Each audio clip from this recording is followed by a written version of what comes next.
నమస్తే అండి, నేను మీ బోనస్ రేణు. ఇప్పుడే నేను పెద్ద సినిమా చూసొచ్చానండి. సినిమా అయితే తెల్లగడ్డ 4ంటికి వెళ్ళాను, 7 ఉందనమాట అండి. వచ్చిన తర్వాత తానం చేసేసేసి మొహం కడుక్కొని వీడియో చేద్దాం అనుకున్నాను, కానీ ఫీల్ పోతుందని చెప్పేసి మొహం కూడా కడుక్కోలేదు, తానం కూడా చేయకుండా చేస్తున్నాను అనమాట అండి. ఎందువల్ల అంటే అండి, సినిమా చూసేది నాకు సోపు బుర్ర మామూలుగా లేదనమాట.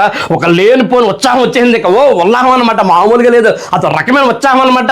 క్రికెట్ ఆడేవాళ్ళకి అయితే మాత్రం ఈ సినిమా పండగ అనమాట, మామూలుగా కాదు. ఇంకా సంక్రాంతి, రంజాన్, క్రిస్మస్ ఒకసారి చేసుకోవచ్చు అనమాట. క్రికెట్ ఆడేవాళ్ళకి మంచి ఫుల్ మహాన్ అనమాట, మామూలుగా లేదు. ఇంకా సినిమా స్టార్ట్ అయిన తర్వాత అండి నాకు అనిపించింది, అసలు రామ్ చరణ్కి వయసు ఏమన్నా 18 అనుకుంటున్నాడు ఏంటండి ఆయన, నాకు అర్థం కాదు. అలా 18, 17 అనుకుంటున్నాడు అండి.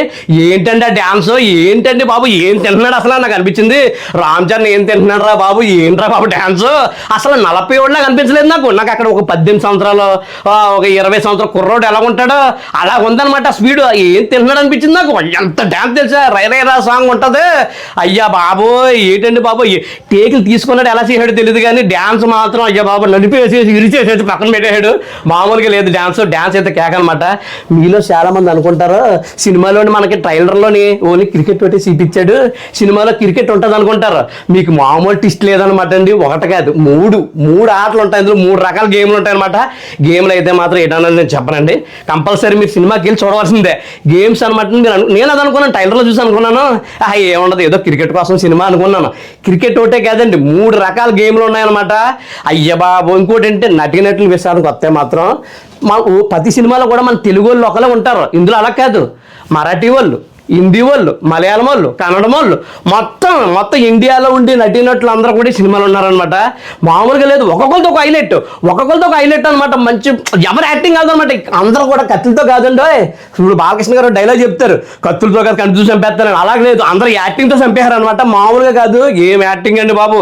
ఆ సన్నివేశాలు చూసినారు, నాకు అనిపించింది ఏట్రా బాబు ఏంటని చెప్పేసి. అంటే కొన్ని మైనస్లు కూడా ఉన్నాయి, లాస్ట్ నుంచి చెప్తానయ్యి. ఓ ఫైట్లోనండి రామ్ చరణ్ గారు కనిపిస్తాడు నాకు. ఆ ఫైట్లో రామ్ చరణ్ చూసి నాకు అనిపించింది, రామ్ చరణ్ లేదా ఆంజనేయ స్వామి, నాకు అదే అనిపించింది. ఇగో నేను కొంతమంది మొన్న ట్రైలర్లో కొంతమంది మొక్క చెప్పుకోరాళ్ళు ఏదో చెప్తుంటారు సోది, మనం డైరెక్ట్గా చూడాలి కదా, మనం చూస్తేనే ఉన్నట్టుగా చెప్పచ్చు అనుకున్నాను నేను. తర్వాత చూసిన తర్వాత నాకు ఒక ఫైట్ ఉంటుందండి, ఆ ఫైట్లోని రామ్ చరణ్ లేడు అక్కడ, అసలు రామ్ చరణ్ లేడు అక్కడ ఎవరున్నారు ఆంజనేయ స్వామి. ఆ బాడీతోటి, ఆ బలంతో ఏంటండి బాబా, ఇప్పుడు నాకు ఎర్రెక్కిపోయింది. ఆ కుర్చీలో ఉన్నాను కానీ ఆ ఫైట్కి నేను ఆ కుర్చీలో ఇలా లెగిసిపోతున్నాను అనమాట. అంటే నాకు లేనిపోయినాక ఒక ఉత్సాహం లెగిసిపోతుంది. అక్కడ సాక్షాత్తు ఆంజనేయ స్వామి ఫైట్ చేశాడు, రామ్ చరణ్ చేయడం అనుకుంటున్నాను కానీ నాకైతే మాత్రం అక్కడ రామ్ చరణ్ లేడు, ఆంజనేయ స్వామి ఉన్నాడు అక్కడ. ఆంజనేయ స్వామి ఫైట్ చేశాడు, హైలైట్ అనమాట. ఇంకా ఫైట్ సినిమాలో ఇంకా టాప్ ఫైట్ ఇంకా అదేనమాట. అక్కడ ఉన్నదే రామ్ చరణ్ కాదు, గుర్తించుకున్న ఆంజనేయ స్వామి అనమాట. ఆ రేంజ్లో ఉంది, అంటే నాకు అలా అనిపించింది అనమాట. ఇంకోటి ఏంటంటే కొద్ది హీరోయిన్ ఉందండి, కొన్ని సన్నివేశాలు నాకు అనిపించింది హీరోయిన్ అవసరమా ఈ స్టోరీ కనిపించింది. ఇదంతా కూడా హీరో మీద నడుస్తుంది అనమాట. సబ్జెక్ట్ అంతా కూడా ఒక ఊరు, అలాగే ఒక హీరో మీద నడుతుంది. హీరోయిన్తో పెద్ద పనే లేదు, అసలు హీరోయిన్ని పెట్టకపోయినా పర్లేదు అనిపించింది నాకు. దేవర సినిమాలోని ఆ జాన్వి ఎలా అయితే నటించిందో ఇందులో కూడా అదే విధంగా నటించింది. పెద్ద ఇదిగే కాదు. ముఖ్యంగానండి ఇంకో విషయం మాట్లాడుకోవాలి, సంగీతం కోసం అనమాట అని అనుకున్నాను. మనకి తెలుగు వాళ్ళని పెట్టచ్చు కదరా బాబు, మన తమన్నా ఉన్నాడు, అలాగే దేవిశ్రీ ప్రసాద్ ఉన్నాడు, రెహమాన్ గారిని పెడుతున్నారు ఏంట్రా బాబు, ఆయన సంగీతం అంతా వేరేగా ఉంటుంది కదా, మాస్ కింద ఉంటుంది కదా అని చెప్పేసి నేను ఎలా అనుకున్నాను నిజంగానే. తర్వాత సినిమా స్టార్ట్ అయిన తర్వాత థియేటర్లో సెంటర్లో కూర్చున్నానేమో నేను, ఏంటండి బాబా అసలు నాకు అనిపించింది ఏరామని కొడుతున్నారా, ఎవరు కొడుతున్నారా బాబా, సౌండ్గో అయ్యా బాబు. ఇంకా ఆ సౌండ్కి ఇక ఎంటుకలు ఉన్నాయి కదండి, ఈ ఎంటుకలుగా అంటే అంత రేంజ్లో సౌండ్ అనమాట. పైగా థియేటర్ సెంటర్లో కూర్చున్నామేమో, ఆ ఫైట్లకు కానీ ఆ పాటలకు కానీ ఆ సౌండ్ సిస్టమ్ ఎలా ఉందంటే అయ్యా బాబాయ్గా రెహమాన్ గారు మొత్తం ఉతికేసేసి కుమ్మేసేసి ఆరగిస్తాడనమాట. సంగీతం అయితే మామూలుగా లేదు, ఈ రకంగా అనుకోలేదు. ఇంకోటి అంటే బ్యాక్గ్రౌండ్ స్కోర్ మరి ఎవరు చేశారో నాకు ఇంకా తెలియదు. నాకు బ్యాక్గ్రౌండ్ స్కోర్ ఉంది మరి, ఆ ఏటది ఆ ఫైట్లో మనకి ఆ సౌండ్కి ఒక రకమైన ఎలర్ట్ వచ్చేస్తుంది అనమాట. ఇటు ఎలా ఉంది ఏంటి అనిపిస్తుంది. అంటే ఆ బ్యాక్గ్రౌండ్ మ్యూజిక్ ఆ రకంగా ఇచ్చారు వాళ్ళు, అంటే మనకు లేని ఉత్సాహం వస్తుంది అనమాట. ఏట్రా బాబు అనిపిస్తుంది, మంచి ట్విస్ట్లు అనమాట. ఒకటి కాదు, ఆ మగం అదేదో ఉంటుంది కదండి, మిర్చాపూర్ సినిమా సంబంధించిన ఒక అతను ఉన్నాడు ఆయన ఇందులోని.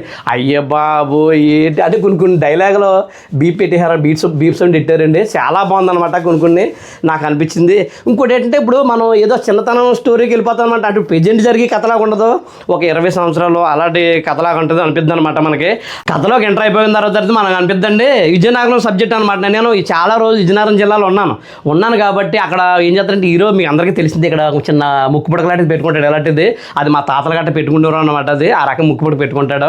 నాకు అర్థమైంది విజయనగరం బ్యాక్డప్లోగా సినిమా అంతా కూడానే. సరే విజయనగరం సబ్జెక్ట్ అనుకున్నాను. మొత్తం అంతా కూడా అండి చాలామంది ఆ యాస అసలు పోనం లేదు. నిజంగా అలా యాస విజయనగరం వాళ్ళు ఎలాగైతే మాట్లాడి అక్కడ ఉన్నాను కాబట్టి నాకు తెలుసు, లేకపోతే నాకు పెద్దగా తెలియదు అనమాట. అక్కడ నేను చాలా 4 సంవత్సరాల పాటు ఉన్నాను నేను. దాని గురించి అక్కడ యాస నాకు అర్థమైంది. సేమ్ విజయనగరం యాస మొత్తం ఎవరు మాట్లాడినా సరే వేరే లాంగ్వేజ్లతో కూడా మరి ఎలా మాట్లాడించారో అంటే తెలియదు, కానీ సేమ్ విజయనగరం లాంగ్వేజే మాట్లాడించారనమాట. ఆ స్లాంగ్ సేమ్ ఆ ఒక విజయనగరం ఒక స్లాంగ్ ఉంటుంది అనమాట, చిన్న యాస ఉంటుంది, బాగుంటుంది అది. అదే స్లాంగ్ అనమాట. అసలు ఏం మిస్ అవ్వకుండా చాలా బాగా మాట్లాడించారు.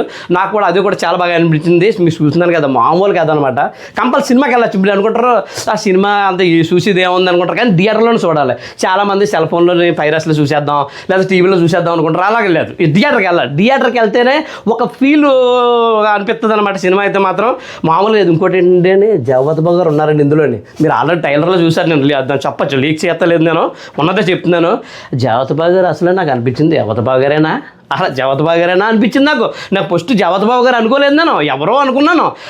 అంటే ఆ రకంగా గెటప్ చేశారనమాట. ఆయన కూడా యాక్టింగ్ ఆ రేంజ్లో చేశాడు. తర్వాత సోపు ఆగినప్పుడు నాకు అర్థమైంది ఏంటంటే జగపతి బాబు గారే ఓరేడు అమ్మ అనిపించింది.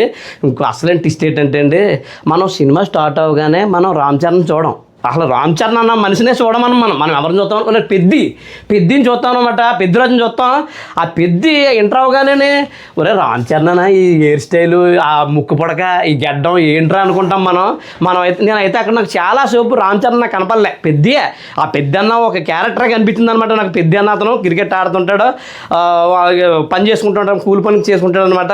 అక్కడక్కడ ఏం చేశారంటే మనకు కొన్ని సినిమాల్లో చిన్న చిన్న మొక్కలు పెట్టారు అనిపించింది నాకు. ఎలా అనిపింటే పుష్పలో ఎక్కువగా కూల్నా కొడుకు అంటారు. అలాంటి మాటలు అక్కడక్కడ కూడా పెట్టారు. అది పెట్టకుండా ఉంటే బాగుండు అని అనిపించింది. అదే మైనస్లోకి వస్తానమాట. ఇది మైనస్లు ఇంకోటి ఏంటంటే ముఖ్యంగా చెప్తున్నాను, హీరోయిన్తో పర్లేదు ఈ సినిమా. ఎందుకు పెట్టారో మరి వాళ్ళకి తెలియదు, నాకు తెలియదు. హీరోయిన్ ఏదో ఓ సాంగ్ కోసం పెట్టారు, నాకు పెద్ద అవసరం లేదనిపించింది. ఇంకోటి ఏంటంటే ఐటెం సాంగ్ కూడా పెట్టారండి. అంటే కుర్రోళ్ళకి ఉండాలి, అంటే పల్లెటూరులో ఉన్న వాళ్ళకి, మనకి రిచ్చా తక్కువ వాళ్ళకి కానీ, లేబర్ పని చేసుకునే వాళ్ళకి కానీ ఆ మాస్ సాంగ్ ఉండాలి. ఆ ఉండకపోతే ఆ సినిమాలో ఇది ఉండదు. మాస్ సాంగ్ కూడా పెట్టారండి. బాగుందంటే మామూలుగా లేదు. ఇంకా ఆ సాంగ్కి ఇంకా జనాలు కుర్చీల్లోంచి లేచిపోయావు, డ్యాన్స్లు ఆడేస్తున్నారు. మాస్ సాంగ్ చాలా బాగుంది. అదేంటి శృతి హాసన్ జాన్వీ పాప కూడా ఇద్దరు కలిసి చేసిందనమాట సాంగ్. ఐటెం సాంగ్ చాలా బాగుంది, నాకు పర్లేదు అనిపించింది. అయితే మనం అందరం అనుకుంటాము ఈ టైలర్లో గట్టా మనకి బుచ్చిబాబు మనకి ఏం చూపించాడు, ఓన్లీ క్రికెట్ ఆడడం అనే, తర్వాత ఏదో పని చేసుకోవడం, ఏదో సెరిగిపేటలో పని చేసుకోవడం ఏ చూపించాడు మనకి టైలర్లోని. కానీ మీ అందరికీ ట్విస్ట్ ఏంటంటే హీరో ఒకటి కాదనమాట అండి, 3 పనులు చేస్తాడు. అంటే 3 గేమ్లు ఆడతాడనమాట. చాలామంది ఏమనుకుంటారు క్రికెట్ ఒకటే కదా అనుకుంటారు. క్రికెట్ ఒకటే కాదు, 3 గేమ్లు ఉన్నాయి. అది నేను చెప్పకూడదు అనమాట అండి, బాగోదు. అది మీరు కంపల్సరీ థియేటర్కి వెళ్ళి చూడాలి. మీరు అనిపిస్తుంది సినిమాకి అంత డబ్బు పెట్టాలంటే పెట్టచ్చు, బాగుంది సినిమా. బాగోపోతే బాగా. ఇప్పుడు అంటే నేను అనేది ఏంటంటే రంగస్థలం, ఈ RRR ఇవన్నీ పోల్చుకోకండి మీరు. రామ్ చరణ్ అలా పోల్చుకోవద్దు. సినిమాకి వెళ్ళండి అంతేగాని చెప్పేసి రంగస్థలం బుర్రలో పెట్టుకొని మాత్రం వెళ్ళొద్దు. అలాగే RRR సినిమా బుర్రలో పెట్టుకుని వెళ్ళొద్దు. ఎందుకంటే ఆ డైరెక్టర్లు వేరు, ఆ సబ్జెక్టులు వేరు. కాబట్టి ఈ సినిమా సబ్జెక్టుకి మనం అవన్నీ బుర్రలో పెట్టుకోకూడదు అనమాట అండి. కంపల్సరీ పెద్ద సినిమాలాగా వెళ్ళాలి. మనం బుచ్చిబాబు డైరెక్షన్లోనే పెట్టుకోండి. అంటే మనం బుచ్చిబాబు గారు డైరెక్షన్ చేయనట్టు ఏమి ఉండదు. మనకి ఒక బాగుంటుంది. నాకు అనిపించింది ఇక వెళ్ళగానే ఆ లొకేషన్లన్నీ నేను ఏ సినిమాలో చూడలేదు. ఒక కొత్త లొకేషన్లు అనమాట. అవన్నీ కూడా ఒక కొత్త స్టేడియం. ఇదే స్టేడియం సెపరేట్గా చేశారనిపించింది నాకు. ఒక కొత్త స్టేడియం, ఒక కొత్త లొకేషను అంతా కూడా బాగుంది. నటినట్లు కూడా అనిపిస్తుంది. ఏంటి ఎప్పుడు మన తెలుగులో చూడలేదు అనిపిస్తుంది. అసలు మన ఈ నటినట్లు అందరూ మన ఊళ్ళు కాదు, నాకు అది అనిపించింది. మన భాషకు సంబంధించిన నటినట్లు ఎవరిని కూడా తక్కువగా పెట్టారనమాట అండి.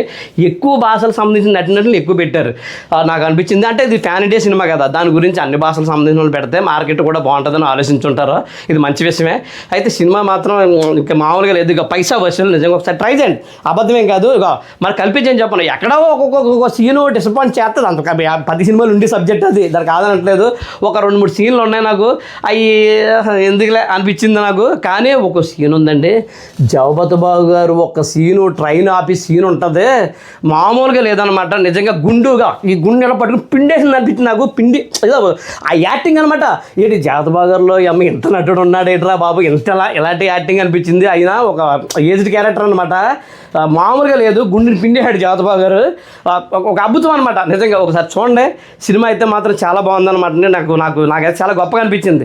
ఇది మనకి తెలుగు ఇప్పుడు ఈ సినిమా కనిపించింది నాకు, ఎంతలా హైలైట్ చేస్తున్నారో అంత ఉంటుంది అంటావా ఇలా అనుకుంటున్నాను నేను. ఆ సినిమా టైలర్ గారు చూసినప్పుడు ఎంత హైలైట్ చేసేస్తున్నారు, ఎంత అలవిడి చేసేస్తున్నారు, ఎంత బాగుంటుందా అనుకున్నాను. కానీ సినిమా అయితే మాత్రం చాలా బాగుందండి. పైసా వయసులో మాత్రం మీరు చూడండి, చూసిన తర్వాత మనం ఇప్పుడు నాకు కామెంట్ పెట్టండి కాదు, చూసుకుందాం. సినిమా అయితే మాత్రం మీరు ఇచ్చిన డబ్బులకి ఓహో చాలు మంచి సినిమా చూసాం అన్న ఫీల్ కలుగుతుంది అనమాట అండి. అది ఈ వీడియో ఇంతేనమాట అండి. ఈ వీడియో సరదా మీ ఫ్రెండ్స్ అందరూ కూడా షేర్ చేయండి. అలా వీడియో లైక్ చేసి మన ఛానల్ని సబ్స్క్రైబ్ చేయండి. Please subscribe.